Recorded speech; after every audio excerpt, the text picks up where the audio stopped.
welcome to the very first Property Roundup show of 2025 here on iPropertyRadio with myself, Katie Tallon. Today we're coming to you from our own studio in the heart of Connemara, and I'm delighted to be joined by a returning guest here on iPropertyRadio, Pat Davitt, CEO of IPAV, the Institute of Professional Auctioneers and Valuers. Pat, you're very welcome. Thank you so much. Fáilte Connemara. And it's great to be here, actually. It's great to be invited, number one, but it's also great to be invited down to Connemara. It's a while ago since I was here, but it's a beautiful part of the country, and I'd love coming down here. Unfortunately, the day isn't that great for driving, obviously, as you know, and there's all sorts of talks about snow and everything like that, but however, that's the way it goes. I was delighted to come here anyway, and I certainly will be walking around about, and I'm here to have a little look around Connemara. It's great. Oh, fantastic. Well, look, we're always delighted to fly the flag for Connemara, but there's something we say here a lot in the office, particularly to those, who are thinking of travelling over. Galway's always a good idea. That's the starting point. But it feels almost like a New Year tradition for me to have an interview with you, because I generally look at IPAV as a shortcut to speaking to all of the agents that I will then spend the rest of the year talking to all around the country. But I feel like by chatting to IPAV at the start of the year, I'm getting a quick sum up of how your members are feeling. So coming into 2025, 2024 was an interesting year in terms of the property market. We had some high expectations. Some of them were met, some of them weren't. It was a very political year, and we really don't know how that has panned out yet. We know the look of our next government, but not the full makeup of it. So how are you and your members feeling starting into 2025? Well, I think, Carol, first of all, it's great that you will be talking to so many members of IPAV, because I see them on your shows on and off, and it's great, and it's very, very interesting indeed. And I was delighted, obviously, that you came to our valuation conference at the end of last year as well, which was great. 2024 was probably a strange enough year in its own way, because a lot of things happened. First of all, interest rates went up, and they were high for the first couple of months of the year, and they were supposed to be coming down, and they didn't come down till later on in the year. So that was one problem. And then there was all the talk about the government, and we had a new Taoiseach, and then there was the talk of whether the government was going to fall or whether it wasn't. And then it was obviously a thing that we were going to have an election, and weren't we? And when was it going to be? And right up to nearly the end of the year, most of the government parties were saying, oh no, it's not going to be until March or April of 2025. And of course, most people obviously had a good idea that was going to happen in 2024. So it was a lot of different scenarios that were at play. And obviously, as well as that, we had the talk of all the high figures of building, and there was going to be so many houses built and so many new houses built and everything like that. And they didn't, I don't think they came to where the government would have liked to have seen them, despite the fact of all the starts that were given out, and all the thousands of extra starts that were supposed to happen, and probably will happen this year or next year. But certainly from the stock point of view, it didn't happen. Coming towards the middle of the year, I think, with the interest rates, I think properties got very slow coming onto the market, and actually sales got slow as well, believe it or believe it not, and we thought the market might actually go down a little bit. And is this the second-hand market, really? Yeah, the second-hand market, really, I'm talking about, and it didn't happen. Like properties moved on, prices moved on, and especially in the second half of the year, prices really moved on. In the last 3 months of the year, I'd say that by the time the year is finished, and the figures are all done for us, we're just doing our property price barometer prices at the moment, and we're finishing our report, and we would see that the property prices have moved on by 10%, or as close to it as is not making any difference. And that's a hell of a move in 1 year.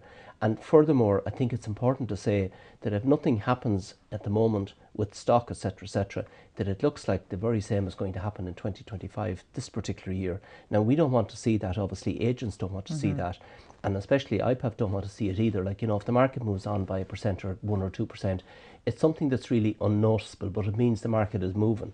But 10% is a huge increase when property prices are high as it is. And especially on the East Coast, property prices are very, very high. Maybe in the West Coast and the Midlands and that, they may not be as high, and some properties still there, and property owners there may still be in negative equity, which is incredible to believe, but it's a fact. So like some of those prices may still have to go up higher to bring people out of negative equity. And in some areas of the country, like I was in Longford yesterday actually, down with our Senior Vice President, Fintan McGill, and there's no new housing going on in Longford at all, because the pricing of new housing, it just doesn't work in Longford, because a second-hand house is between 220 maybe and 250,000. Yeah. So, like, you know, there's places like that around about the country. The property prices are going to have to move on until such time as new housing is built. But many other areas, like, there are a lot of new housing going on, but still not the numbers that we need, or not the numbers that the government are speaking about. And obviously it's something for the new government, which I know we'll speak about as our interview goes on. So members are happy with 2024. Many of them had a very, very good year, like, you know, from sales and from prices. Obviously, if the prices go up, the fees go up, but the actual fee themselves don't go up. It's just because the value of the property has gone up. So, like, you know, for a good year from that, yes, of course, there are many more people in the property market now, between being trained by IPAV and being trained by the apprenticeship schemes. Like, there are many apprentices and young people coming into the property market, which is great. And interestingly, with IPAV, our figures have changed considerably as to where they were when I came into IPAV 12 years ago. Like, now we have over 30% of our members are lady members, which is great. Female members, it's fantastic news for us from what we've been trying to do. And also, do you think that's representative of the industry, that we're actually seeing that influx and a little bit more diversity, not just hopefully across gender, but across lots of different metrics? But are we starting to see more diversity coming into the property market? I think we're starting to see more diversity coming into the property market, with no doubt about it whatsoever. And also a younger cohort. Again, when I came to IPAV, the general membership was over 60 years of age, and now our biggest cohort of members is between 20 and 30, or between 25 and 35, which is fantastic from our point of view, because it means a lot more younger people are coming back into the property market and are actually staying in it, which is great.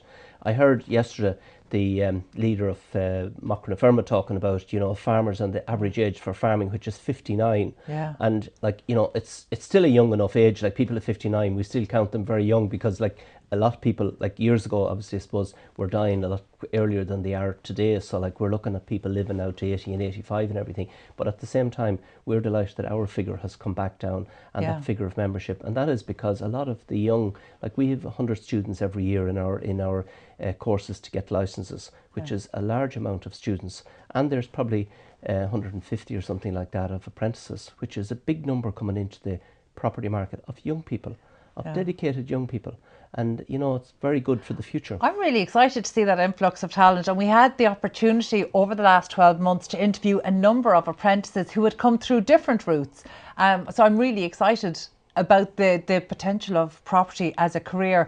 And I think that TikTok is having something to do with that as well, because real estate on TikTok has really taken over. We're seeing real estate now become part of primetime viewing on reality TV shows, and we're not, I'm certainly not comparing maybe how the property market works to Selling Sunset and other such shows. However, it does raise the awareness of a career in property and construction and real estate and property development and urban planning and all of these things that we want people to get excited about.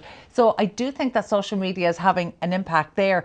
I'm glad you mentioned about the farming age, though, because actually we're recording this in Galway. Galway actually is the county with the oldest age of the oldest average age for farmers at, I think, 62, and that might not seem old in the day-to-day life, but actually in a very manual job where you're thinking of succession. Actually, remember, farm retirement came in first at 55. So actually, if we're seeing that cohort age out, it's a real problem in terms of our rural living. Are we enabling the next generation to come in and take over those farms? We know that farming has viability issues, and I know that that's not what we're here to talk about today, but since you open the door, and rural living is really something that we advocate for a lot. Actually, I think rural estate agents have a huge role to play in promoting their local areas, particularly post-COVID. We want more people coming into the areas, particularly now when people can work remotely and don't need to travel to large urban centres. We should be seeing a growth in rural areas of housing being delivered there, but yet we don't have the infrastructure. We should be seeing a resurgence of people maybe returning to farming, but we've viability challenges, and even the people who want to do it can't get planning to build on their own land. So actually rural estate agents have a huge role to play in placemaking and the future of rural Ireland. You talked about the numbers changing and the numbers that you're dealing with now. Do you have any breakdown in terms of rural versus maybe urban estate agencies? Do you have that kind of data? Well, we would have it, yes, of course. I don't have it with me, but we would have it. Incidentally, like, you know, as in other businesses, I would say, estate agency is something very similar, that when young people do come into the business, a lot of the older estate agents, like their parents, etc., or maybe not even their parents, maybe people who would look to have an apprentice working with them, for thinking that maybe sometime in the future they're going to hand over their business to them, or they're going to sell their business to them, or whatever. I well believe those decisions don't happen quickly enough. And I well believe that if you have your son or your daughter, whatever the case may be, working with you, it's when they start working with you and you're happy with them, it's the time that you should be actually talking to them about having the conversation about passing on the business in some format or some part of the business to them, not having them come to you. Because if they have to come to you, I think at that stage it's much easier for them to walk away than it isn't, because they have to be appreciated. And young people in businesses, lots of them, aren't being appreciated, I think, the way that they should be. So, like, we have members in IPAV, one not too far from here actually, who's 87 years of age, and who was at our valuation conference as an evaluator on a day-to-day basis. We have not too many of them, but we have them. And that particular person has a son working with them, and brought his son in to work with him, and he's now running the business, and the father does valuation part of the business. But like, so I think that there's a lot to be said for passing on the business, or certainly discussing or having a conversation about how succession is going to take place and how it's going to happen, and for the older people, the older generation, to actually take in those young people and get their businesses into some sort of succession planning. Because if you don't, you're going to find out that if you save your business for a son or a daughter in years to come, you don't know that that's going to happen. And as current as you get older, you're not able, and you don't have the same interest in keeping your business up to date as what normally you would have to a younger person. So your business is going to go down, and there's going to be no doubt about that, because there's lots and loads of competition out there in the marketplace at the moment with other agents, etc. So that you need to be on top of it. And if you're thinking about that, I'd say you should be thinking about it sooner than later. And you really, really should, because with all the regulation and everything there is at the moment in the estate agency, and there's quite a lot of it, a lot of older agents are going to leave the market. There is no doubt about that. But like, there are many of them that have businesses in very good locations, and they should look at, if they don't have children of their own, or don't have children who's interested in the business, taking in some of these young apprentices and getting them up and running, and certainly from rural Ireland, and getting them interested in rural Ireland, because there's lots of business in it. Like, there aren't houses being built, like the number of houses that we talk about aren't being built in rural Ireland, and for different reasons. Like in Longford, you can't sell a house at the price that builders want to build them. So like, it's a problem. And it's a problem still in many parts of the country, because building costs have really got very, very expensive. So like, at that particular situation, we're not going to see that happening. But as current prices move on, I think we will see it, because prices in areas that haven't moved on at the moment and caught up are going to catch up. And when they do catch up enough, then we will see new housing be built in those areas. And I think that situation is very, very important. Pat, I'm so glad that you're talking about this, because it occurs to me that we don't hear a lot about this, and yet we know from the makeup of estate agents, both in urban and rural areas, that actually there are a lot of 1 or 2 person operations that might not have thought about succession planning. And actually, over the past 12 months, I have interviewed an estate agent who is in the business of, essentially he described it himself, he's more in the business of acquiring estate agencies than actually being an estate agent at this point. And his strategy has been to acquire businesses where people are ready to exit, have not thought about succession planning, maybe don't have somebody to pass it over to, and don't have necessarily the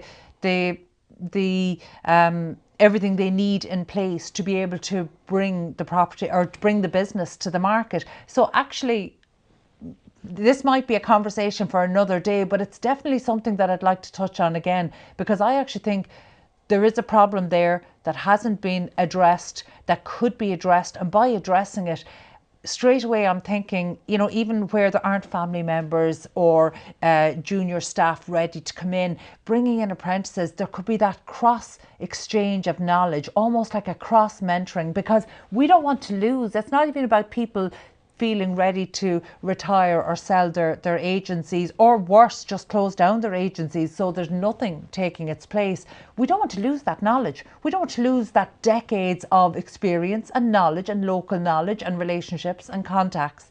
So actually, I wonder maybe this is something we can pick up another time, because I think there's something really, an important challenge here, that estate agents, we'd love for them to be better prepared for this so that they really feel the value of their life's work and see the value in what has been built up and achieved. And it's something I think maybe that new apprentices could be shown a way to do that. So maybe we'll pick this up actually in a separate show, that actually we can talk to people and find out what their needs are. I think that'd be very good.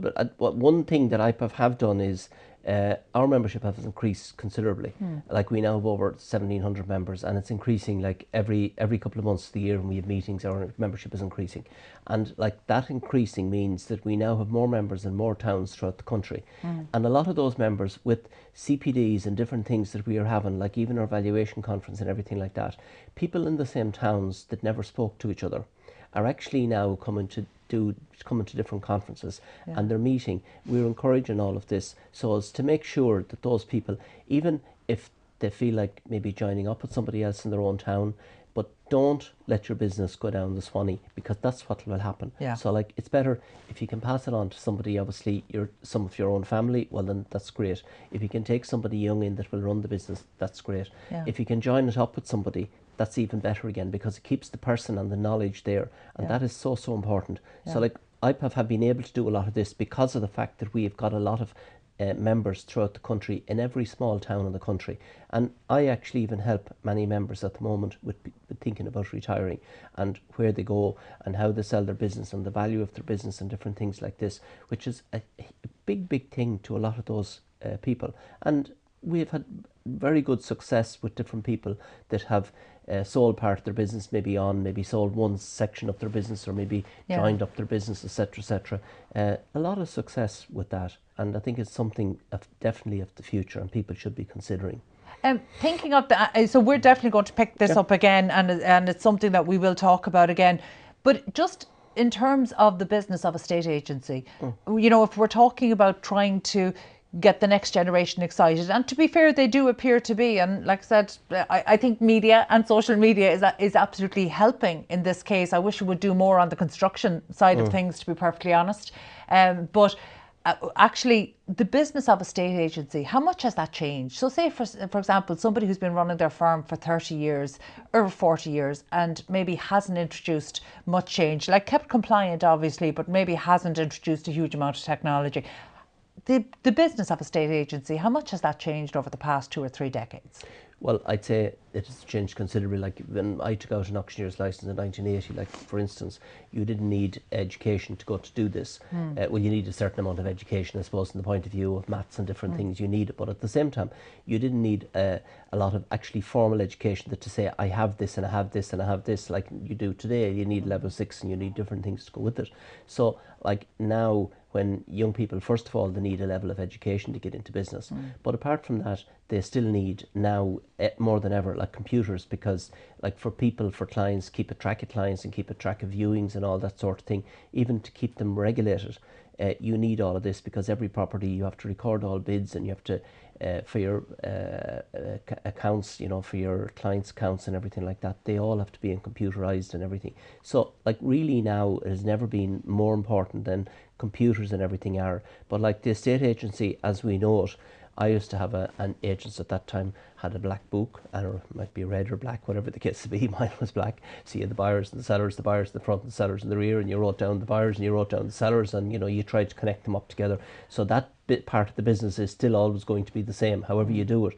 But with the computers now, and the advantage that computers can give you, and the advantage that we'll say that you can actually get from having lists of clients and keeping clients informed about properties and everything like that, is incredible. So like the changes have been and still have been now with AI and you know, all of these different changes that there are now. There's huge things happening in the technology end of business. And like even we were speaking today, like, you know, this wouldn't have happened like obviously years ago, and nobody talked about property. And if people did talk about property, and estate agents especially, when I came into IPAV first indeed, people would talk about estate. It was always damaging of some description, because there was nobody there that would actually go out and say, well, this may well be the case, and this might well have happened, but this shouldn't have happened, and this is the way it should have been done, or that didn't happen. It's as simple as that. You know, so like, you know, even from this type of discussions and everything, it's so important, Carol, and the job that you do with this is so important from a estate agent's point of view, and from the general public, that they can see, you know, right into a estate agency what's going on. But obviously the level of a estate agency has changed, because all the licenses have changed. One time you were an auctioneer and that was it. You were an auctioneer maybe in valuer, you were an auctioneer and house agent. And house agent, obviously, when you were an auctioneer, you did valuations, or you did public auctions of property. We'll say maybe if you sold a house, you sold all the furniture and everything like that. So you had a separate part of your business was for that. But now obviously you have the auction part of your property, you have the sales part of your property, you have the letting part, and you have the management part. So like now for young people looking at property, they can look at all the different parts and they can decide, well, I like to do actually property management. I'd like to do that, or I'd like to do lettings, or I'd like to do just auctions and fine art and maybe cattle auctions and that sort of thing. So now you can do all of that because of the licenses that are there. So it has changed, but every business has changed. But like estate agency has changed, you know, it really, really has changed considerably. One of the things I'm always very aware of when I speak to auctioneers and estate agents is that they are still one step in the journey. And through our PropTech initiatives and others, we always try to take quite a holistic view of the journey of buying or selling or transacting or leasing properties. And there's always chokeholds in the system. And I started my career in law, and back then law was seen as the problem. And sometimes today the delays can still link back to delays in parts of our system that are part of our processes that have yet to be digitized. So one of the things that I've spoken to you about before, and I'm really excited to champion, is the seller's legal pack. That bill that IPAV have really, you and your team and your members have really been championing this for change. And it's a change not for the estate agents, it's a change for the buyers and sellers of property. So you might just give us an update on that from the last time we spoke. Yeah, well, the seller's legal pack, it's nothing sort of, we're not trying to reinvent the wheel here. What we're trying to do basically is to make people aware, sellers especially, that if they go to sell a property, they must get it saleable. That property has to be in a position when you offer it for sale that you have to be able to actually put the sale through. And that's all we're trying to do here. So that bill is really to get sellers to make sure that when they bring the property to the market, that they have all the documents with that property that can make it sell. So like we'll say certificates of compliance if they did any planning issues, because lots of people have done planning things to their property, and of course some people didn't know that you have to get planning for it. They put a window into the front of the house, or they did X, Y, or Z. I'm thinking every Velux in the country. Well, and that they get aired in auctioneers' offices from time to time. Needless to say, they have put an upstairs in the property. They've changed their septic tank. They may not have built their septic tank in the place that it was supposed to be in, because it might have been over a drive where they might have decided, I'm going to put a flower bed there or something like that, and I'm going to move it a little bit this way or this way. Percolation area mightn't be on the site because maybe their brother owned the site next door, the land next door, or something like this, and part of it might have been out of there, or in the country even, where there are wells and things like that, you know, or there are rights of ways to get to it, and all of this type of stuff. So like there's so many things that a property owner needs to make sure that they get together before they put the property on the market. And basically all we're saying, and all this bill is saying, is that buyers, before they put the property in the market, that they should speak with their solicitors, they should get their legal pack together, as they would if they were selling the property by public auction, and then they offer the property for sale to the market. And that's really where we are, because the sales are being held on. We can blame solicitors, we can blame auctioneers, we can blame this, we can blame that, but at the end of the day, in lots of cases, it is that buyers themselves won't go to their solicitors or in the beginning and get the documentation together. That's the first thing. And even if they do, and agents go to talk to them and tell them to do this, they still won't actually go and do this. And they only find this problem when it's too late. When you have the property sold, you know, you put a bit of an expansion of that house and you told me you had a certain compliance. Well, I wasn't sure and I don't know now. Yeah. And then you have to look for planning and you have all the things to go with it. So those issues need to be sorted out. And all we're trying to do in IPAV is to make sure that we get the conveyancing situation into a possibility when you offer property for sale, we can sell it. There's too many properties on the market that you can't sell. And they can't be sold. So we've tried this. It's a very simple initiative.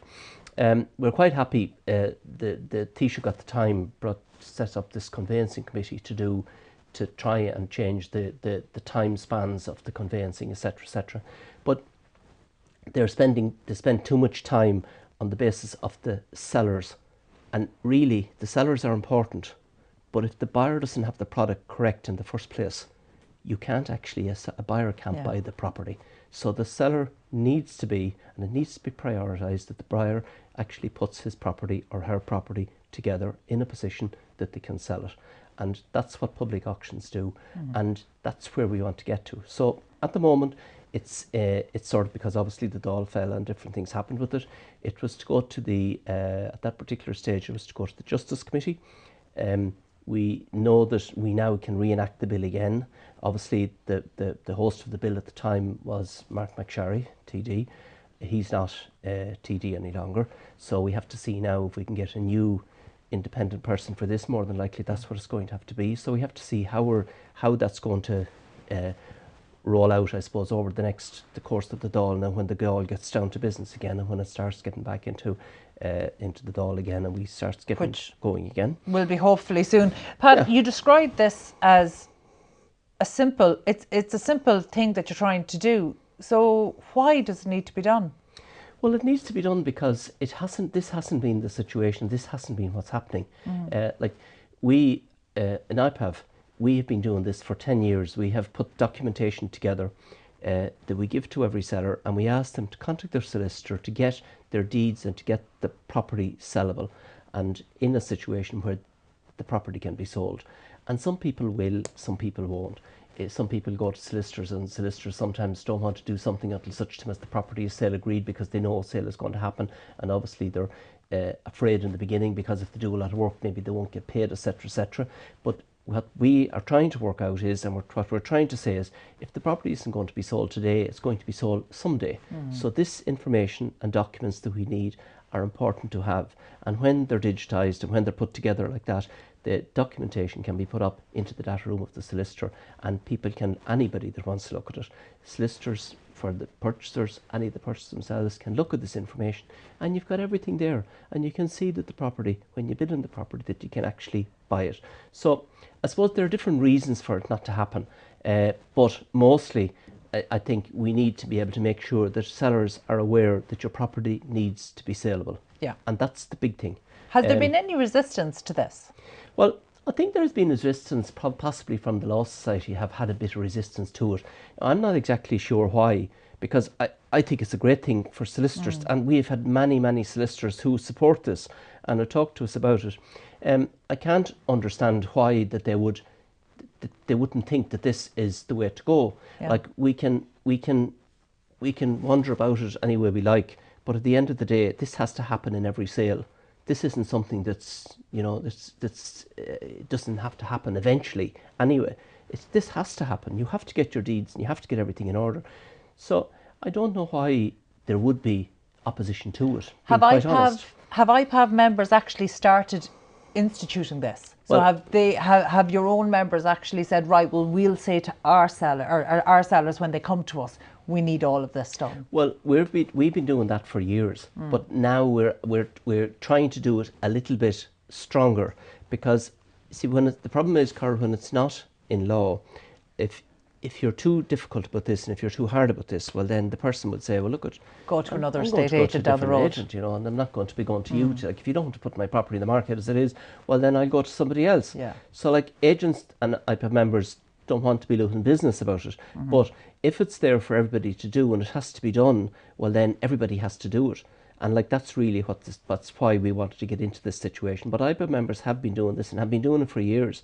But we find that there are different stumbling blocks when this happens, you know, so that it would be good if the bill came in and we got it into the way we wanted. But even, like, you know, at the moment presently to be able to encourage buyers to get their house in order and to get their documentation together and to go to see their solicitor and to get the legal pack that we're speaking about, and maybe to get their engineer to go and do the certs compliance and everything like that. Even if we got that far, it would be great. And in some cases, you know, many buyers want to do that anyway, but there are a certain amount that don't.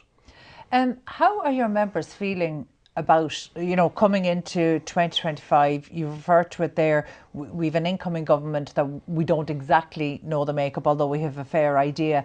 But right now, or certainly we hope right now, the programme for government is being negotiated, if not close to being finalised. What do your members around the country, and I'm aware that I'm asking about, you know, 1,700 different businesses who are operating in probably close to 700 different markets almost, because the regional differences are so great. But what, on balance, what do they want to see? Well, I suppose in the property market, we want to see that we want to see more stock in the marketplace, more properties being built. And we sort of talked a little bit about this in the beginning, and in other businesses, like especially the building business, we have seen throughout the country, we've seen small builders throughout the country building 3, 4, 5, 10 or 20 houses per year, and we've seen those builders gone out of business, gone out of business altogether.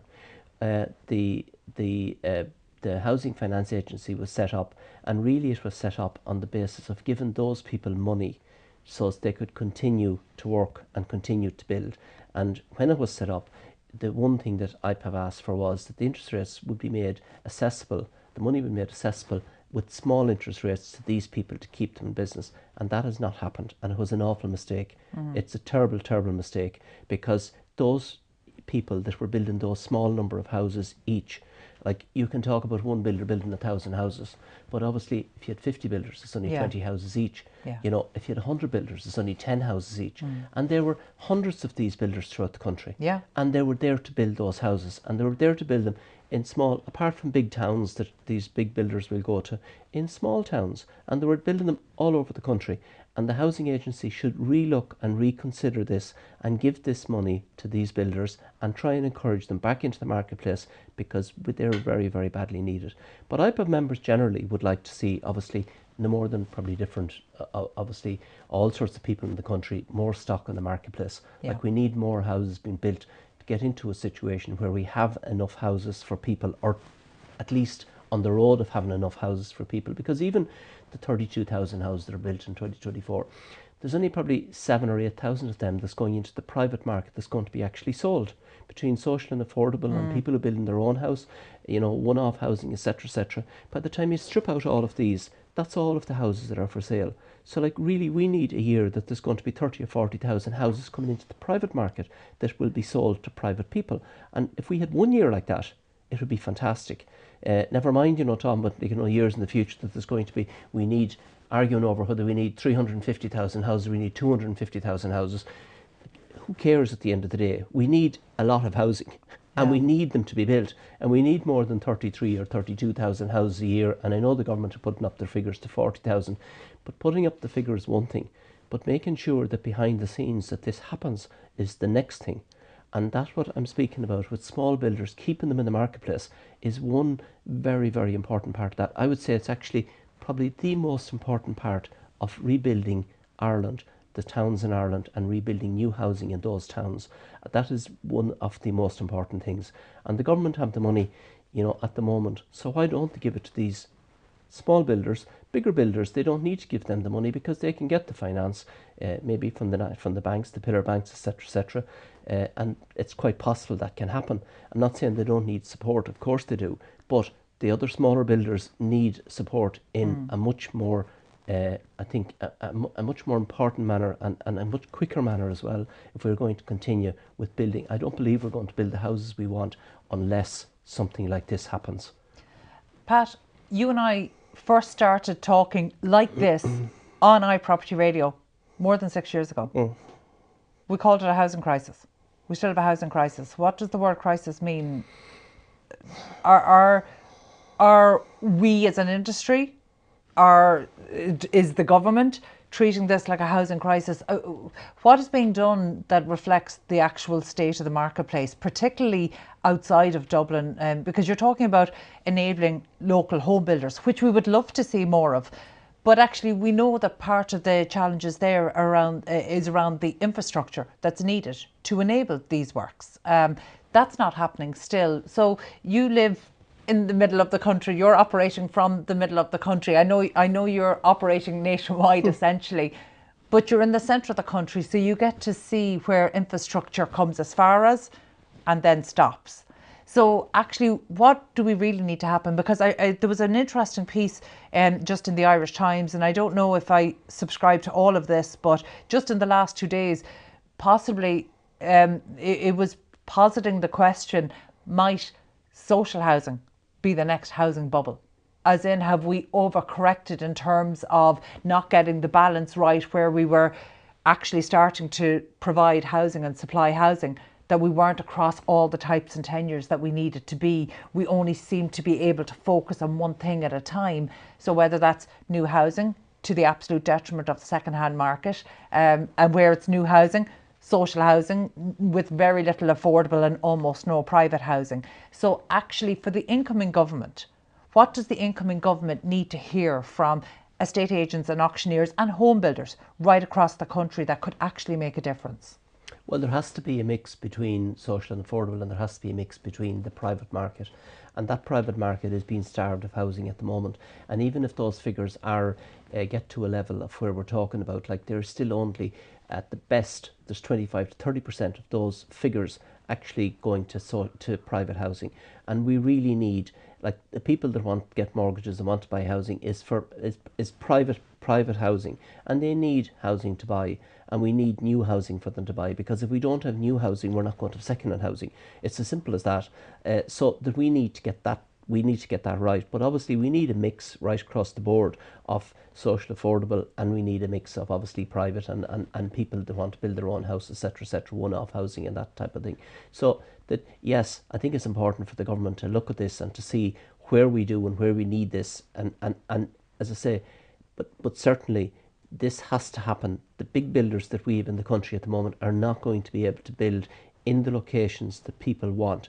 I don't care what the government says. We need those smaller builders that are out there that are actually happy to start building again if they get the right encouragement and the right finance and the right things to go with it.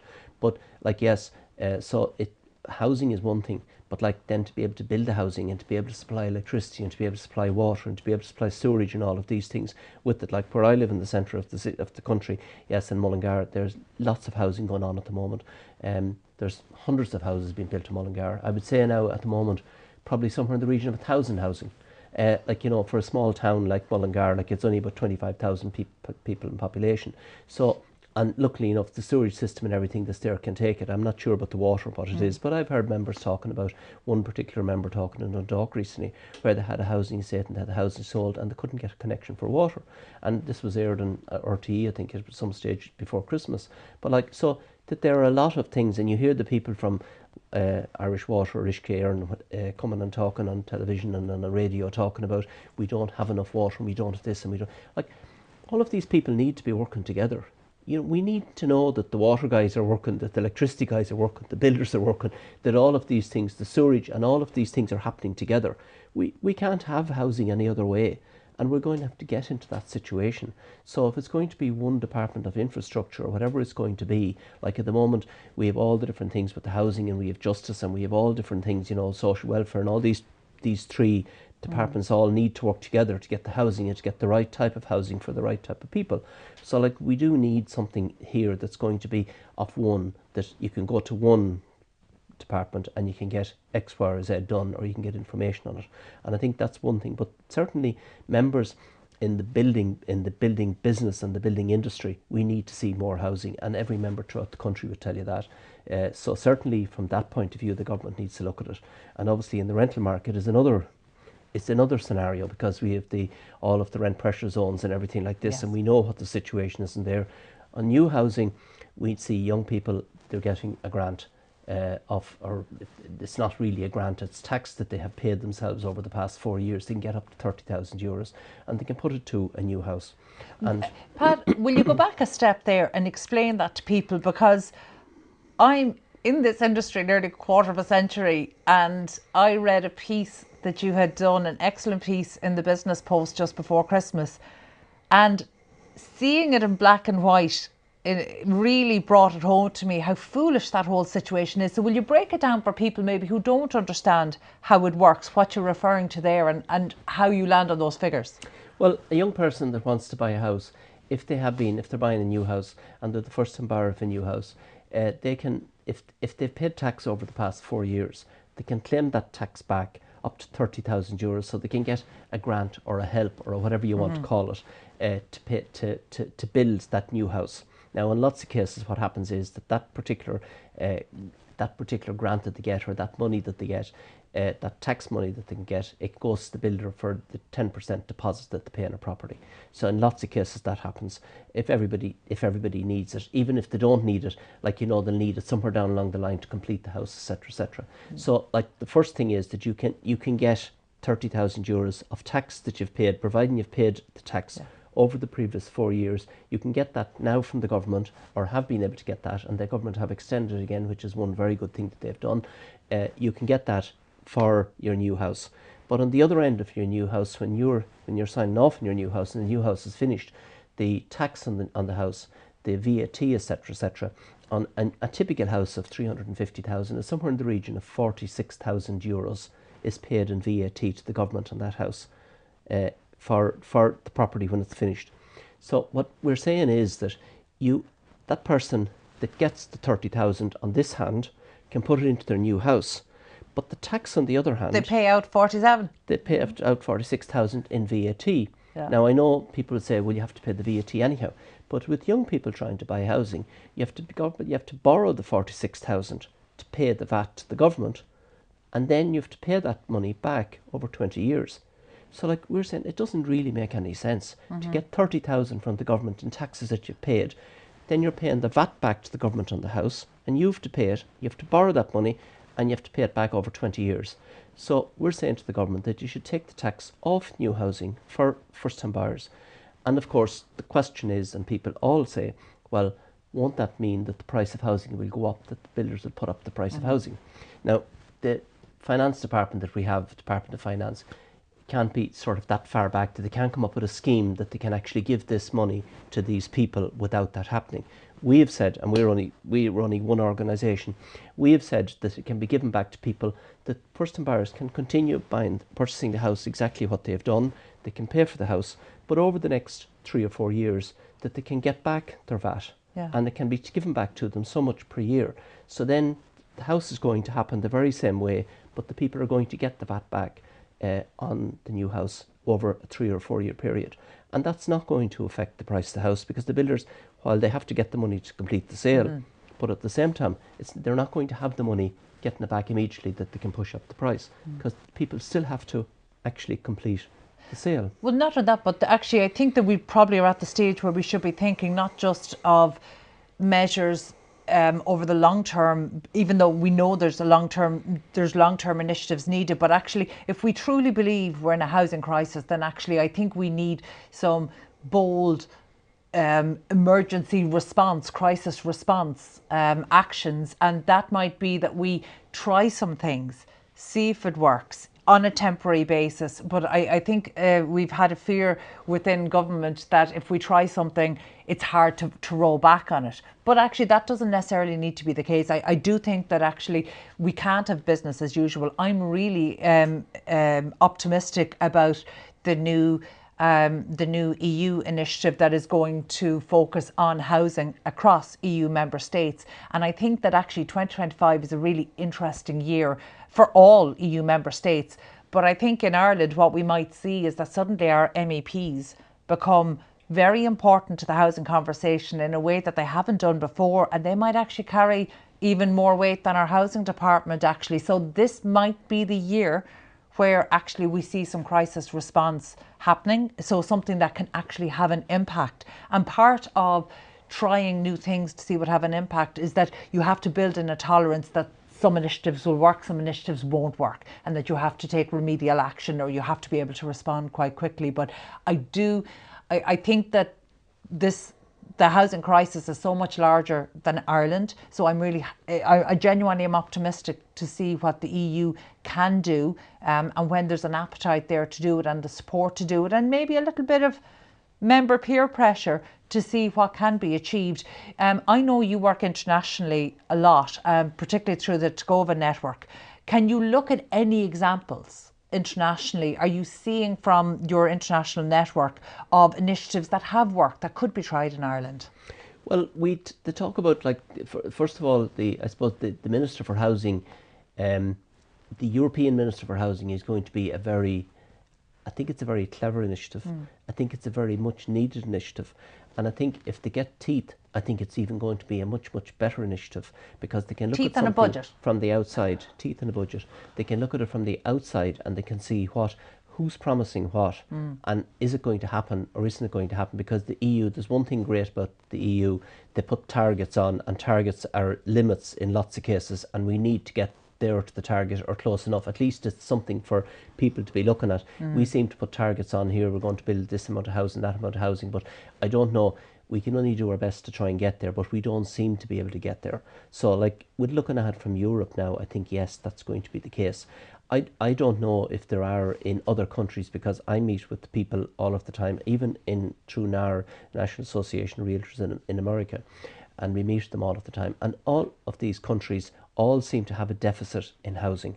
And I think that's the reason why the EU has decided to do this, because all of these countries, it doesn't, like Holland, we had people over from the Department of Housing in Holland recently in IPAV, and they talked about the amount of housing that they needed, and they're looking at something like 2 million housing or something like this that they need in a country where I think they have 26 million houses or something like this at the moment, or something like that.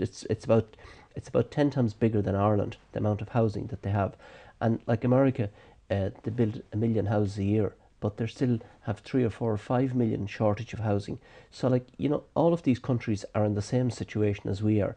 And I think it's going to be very interesting from Europe to have a look at this and to average these markets and see in relation to population as to what is the amount of housing per year, what is the requirements, and where and why are they not being actually met, and what are the blockages and how we're going to get those blockages out. And the MEPs, like Barry Cowan, I think at the moment has taken something in housing, and I think it's going to be a very, very important job, I think, from any of our MEPs now, I think, to certainly get involved in these committees. I think it's going to be a big thing. I think you're dead right. And I think 2025 is, and probably 2025 for the next 4 years, because Europe is going to sit for the next 4 years, I think it's going to be a very exciting time for people who are in the house building market, I think, right throughout Europe. Very good. Pat, I could talk to you all day, and I know there's so many things that we generally get to cover. One of our New Year traditions is that we get to talk to you and try prime a bit of information out of you around the property price barometer. So this is our final question before we finish up. I know the barometer hasn't been published yet and won't be for a couple of weeks. Can you give us a sneak preview of what we can expect to see in that? Well, I think we can expect to see, obviously, the house growth and the house price growth throughout the whole year, because these are people, there are 111 agents that complete this, and possibly not the same 111 are completing it all of the time, but we have in something areas that one person leaves the area, we have a different person comes in that area. So that we have, over the past 7 or 8 years, we have the same type of people completing this report, and it does continue on from year to year. So it does give us a good estimation of the house price increases, and the house price increases certainly look like in 2024 to be at 10% or very, very close to it. I know there are some other commentators that say that it's less, and but we feel that it's going to be in that region, and that's really what, from the middle of the year, that's what we had forecast as well. So I think it's going to be there, it's going to be thereabouts. I think the other sort of things are as to where the house prices are the largest and the smallest. We're looking at doing an extra bit of work this year in around about Donegal with the concrete block, the scenario that's there, and the mica, to see what has happened there, if properties have come back on the market, if some of them have been fixed or not been fixed for this scheme that the government have, and if some of them have come back on the market, and if we're able to get the same amount of money for them as you would for an ordinary house, that type of thing. I think in different counties we'll see price increases, like quite large price increases, and especially in south of or west of the Shannon, I think you will see a lot of price increases there that a lot of people won't be able to believe. But if you're looking at increases there, you're looking at increases from a small level, lower base, and you're looking at some of these being 12, 14, 16%, and which are large increases as we would know them.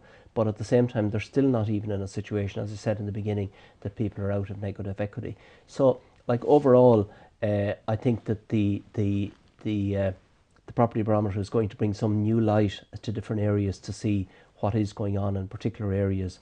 So I think it's going to be, it will be very good when we get to see all the results. Yeah. Pat, for my final thing, I am working on. I write a lot of housing commentary, have done for 20 odd years, and this year we're doing something different. I challenged myself to write about reasons to be optimistic about housing in 2025. I'm drawing a blank. Tell me what reasons, because I have to write this piece. I want to find reasons to be optimistic about housing in 2025. Can you give me anything? Well, obviously, I'm optimistic about housing all the time because I sleep, eat and drink housing. I can know all the time in property. But like when you look at the housing market in 2025, every year that turns, when the year turns, like, you know, there are different scenarios that happens and different problems that happens. But the property market, the one great thing about it is it's very, very resilient. And it takes these things like COVID and all of these sort of things that has been thrown at in the past couple of years, and still it has motored along, and it actually has been increasing. For 2025, I suppose we're going to look at lower interest rates. We certainly are going to look at, I know the CSO have been talking recently about the central bank and the central bank limits for mortgages, etc. like that. We've been one of the bodies that have been asking the central bank for, I'd say, 6 years now, when interest rates were very, very low, when it was possible to get fixed rate mortgages for up to 30 years. We were asking the central bank at that stage to look at giving more money, allowing people to borrow 4.5 times their income, etc. By the time which would only bring us to European averages. Well, it would, but by the time the central bank made up their mind about it, the fixed rate incomes were gone. Yeah. Right, and when they did change now to 4 times, like we're being told that these figures might be too high now, you know, of the future. But exactly as what you said there previously, you know, these things don't have to be done like this forever. You can change them. So the central bank, we were trying to tell them that you could change to 4.5 times income at the time when interest rates were low and these rates were available, that you could get fixed interest. And when that changed, you could change the 4.5 times back to 4 times. So like, we don't have to get into a situation where we're doing something, if we do something today, that it has to stay like this forever. You have to try different things all of the time. And I think if we can get the government to try different things in the property market, I think it's going to be a very, very exciting year for the property market. Hopefully so, Pat, hopefully so. And on that optimistic note, we'll end. Thank you so much for making the trek to Connemara, although, as I said, Galway is always a good idea, but thank you so much for taking the time. That's all we've time for today. And to my guest, Pat Davitt, CEO of IPAV, the Institute of Professional Auctioneers and Valuers, my thanks as always a font of information. And my thanks as always to producer Katie Tallon and to Hear Me Roar Media on sound. And finally, thank you at home for tuning in. We'll catch you on the next Property Roundup here on iPropertyRadio. In the meantime, please be sure to check out all of the other Irish construction and real estate shows here on iPropertyRadio.com.